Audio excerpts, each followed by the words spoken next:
सुप्रभात। स्वागत है सभी का नैतिक शिक्षा की क्लास में। कक्षा 5वीं का पाठ 8 जिसका नाम है बड़े घर का गायक। तो आज की हमारी कहानी जो है वो है तानसेन जी की, कि वो किसके दरबार के गायक थे। तो सभी बच्चे पेज नंबर 24 लेसन 8 बड़े घर का गायक ओपन कर लें। बादशाह अकबर के दरबार के प्रसिद्ध गायक थे तानसेन। कौन थे? तानसेन। कहते हैं कि तानसेन जब राग मल्हार गाते थे तो वर्षों जो वर्षा थी वो होने लगती थी, यानी कि बारिश होने लगती थी। जब दीपक राग गाना आरंभ करते थे तो दीपक जल उठते थे।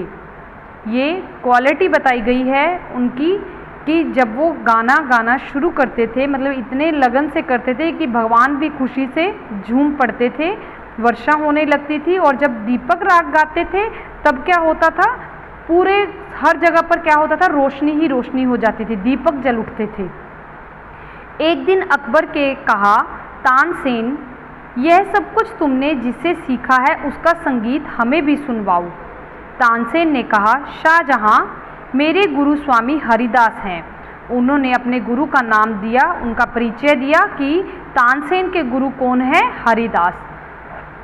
वे सन्यासी हैं, उन्हें किसी से कुछ लेना नहीं है, इसलिए वे आपके दरबार में नहीं आएंगे। यानी कि उन्होंने परिवार, संसार का मोह सब कुछ त्याग रखा है। सन्यासी होता है कि उन्होंने भगवान के नाम का चोला पहन रखा है, सिर्फ उन्हीं की भक्ति में लीन रहते हैं, अपने भजन कीर्तन करना और उन्हीं को मनाना, परमात्मा को मनाना, और वही उनका जो है वो दृढ़ निश्चय रहता है और वो कहीं आते जाते नहीं हैं। उनका एक ही स्थान है जहाँ पर वो रहते हैं। उन्हें किसी से कुछ लेना देना नहीं है, इसलिए वे आपके दरबार में नहीं आएंगे। स्वामी हरिदास वृंदावन में यमुना तट पर पत्तों की झोपड़ी में रहते हैं। उन्होंने बताया कि किसने बताया? तानसेन जी ने। क्या बताया? कि जो उनके गुरु हैं स्वामी हरिदास, वो रहते हैं वृंदावन में यमुना नदी के तट पर पत्तों की झोपड़ी में रहते हैं, यानी कि उन्होंने झोपड़ी बनाई है पत्तों से।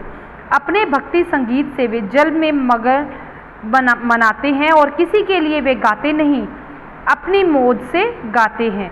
उनका दुतारा केवल अपने लिए या भगवान के लिए ही है, जैसा कि उन्हें भगवान की भक्ति करना बहुत अच्छा लगता है, उन्हीं के लिए वो सारा अपना टाइम, अपना समय भगवान की भक्ति में ही लीन रहते हैं। अकबर ने कहा, वे नहीं आ सकते तो हम उनके पास चलेंगे, एक बार उनके दर्शन तो कर लें। तानसेन बादशाह को लेकर वृंदावन के उस जंगल में गए जहाँ स्वामी हरिदास रहते थे। देखा, स्वामी हरिदास कुटिया के बाहर ध्यान में मगन बैठे हैं, चुपचाप शांत। एक दुतारा उनके पास पड़ा है, परंतु वह भी बेआवाज। बादशाह ने धीरे से कहा, तानसेन यमुना तट पर आकर भी क्या हम प्यासे ही जाएंगे? यानी कि नदी जो है, नदी का जल जो है, क्या हम वो नहीं पिएंगे? हमें प्यास लगी है, हम नदी के किनारे पर हैं, और वो कौन सी नदी है? यमुना नदी, जो वृंदावन में बहती है। क्या कोई ऐसा उपाय नहीं कि स्वामी हरिदास गाने लगे? तानसेन ने कहा, प्रयत्न करता हूँ शाहजहां, आप चुपचाप खड़े रहिए। तानसेन ने कुछ सोचा और फिर अपनी सितार उठाकर बजाना शुरू कर दिया। पहले थोड़ा ठीक बजाया, फिर जानबूझकर गलत बजाने लगे। स्वामी हरिदास ने सुना तो झुंझला उठे। यानी कि स्वामी हरिदास जो उनके गुरु हैं, उन्हें मनाने के लिए उन्होंने गलत गाना शुरू कर दिया, ताकि वो सुने राग को और वो उठ जाएं, कि वो भक्ति में जो लीन थे, चुपचाप थे। गलत बजाते हो तानसेन, सुनो। और वे अपना दुतारा उठाकर बजाने लगे, यानी कि वीणा, जो वो संगीत के लिए जैसे हारमोनियम बजाते हैं, वैसे ही उनका नाम था, जिसका नाम है दुतारा। उसके साथ साथ गाने लगे। सारा वन उस गायन से गूंज उठा, वृक्ष पौधे झूम उठे। जंगल के हिरन स्वामी हरिदास के पास आकर खड़े हो गए, पक्षी शांत हो गए। ऐसा प्रतीत होता था जैसे चलती हुई हवा भी ठहर गई हो। बादशाह मस्त हो गए। कितनी देर हो गई यह भी उन्हें पता नहीं रहा। अंततः जब हरिदास ने गाना बंद किया तो बादशाह और तानसेन उन्हें प्रणाम करके वापस चल पड़े। रास्ते भर बादशाह बोल नहीं सके। संगीत की मधुर ध्वनि उनके कानों में अभी तक गूंज रही थी। रात्रि के समय बादशाह ने कहा, तानसेन, तुम बहुत अच्छा गाते हो, भारतवर्ष के सबसे बड़े गायक हो तुम, फिर भी तुम्हारे गाने में वह रस क्यों नहीं, वह मस्ती क्यों नहीं जो स्वामी हरिदास के गाने में है।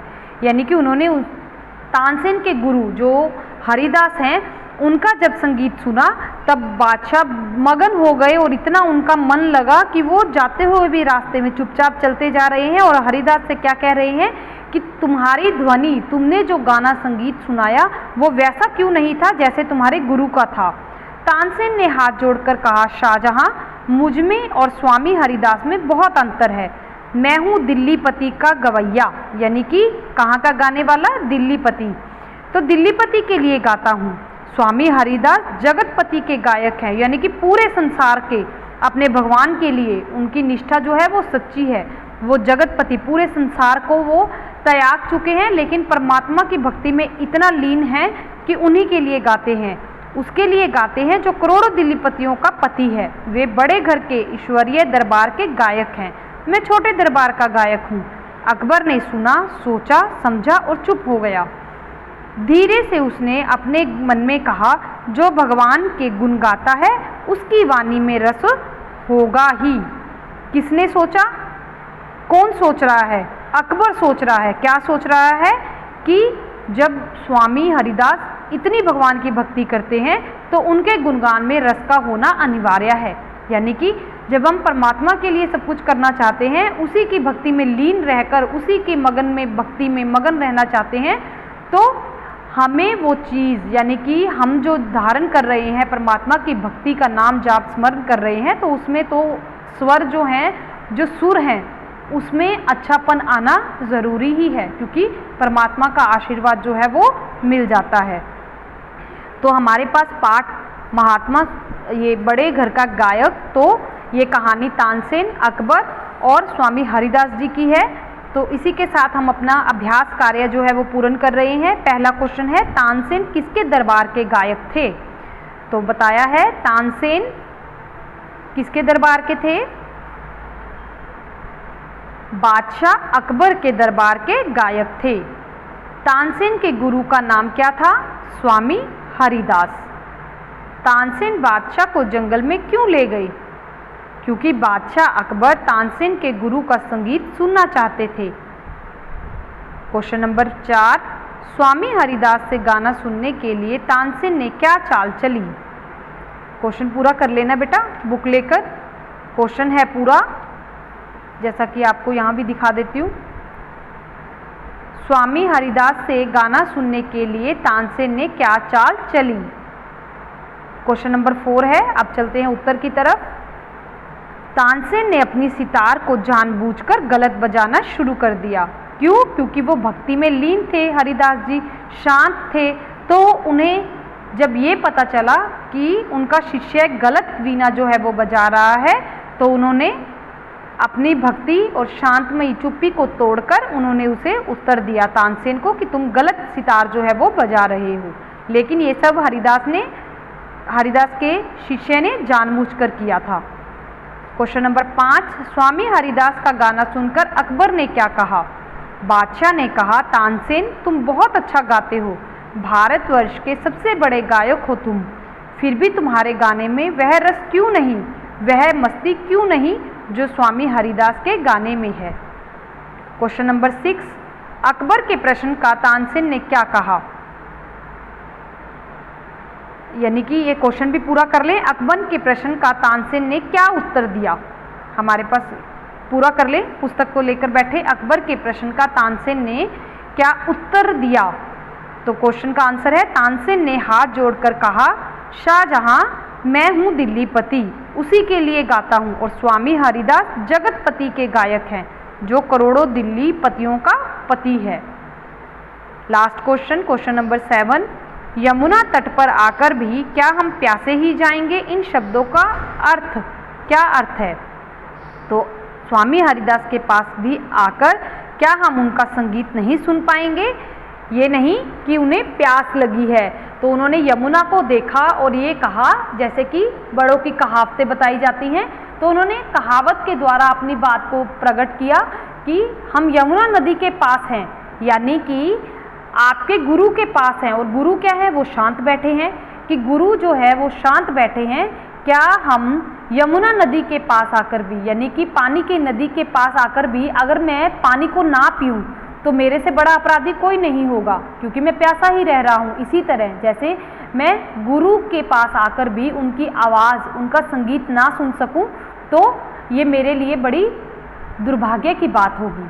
तो उन्होंने यमुना नदी की उदाहरण देते हुए अपनी बात को प्रकट किया कि मैं हरिदास का संगीत सुनने आया हूँ, क्या मैं वो नहीं सुन पाऊँगा। तो बेटा आपकी आज की कक्षा कार्य में आपके पास 7 क्वेश्चन आंसर हैं, तो आप 7 क्वेश्चन आंसर जो है वो कंप्लीट कर लेंगे अपनी फेयर नोटबुक पर अच्छी हैंडराइटिंग में। धन्यवाद।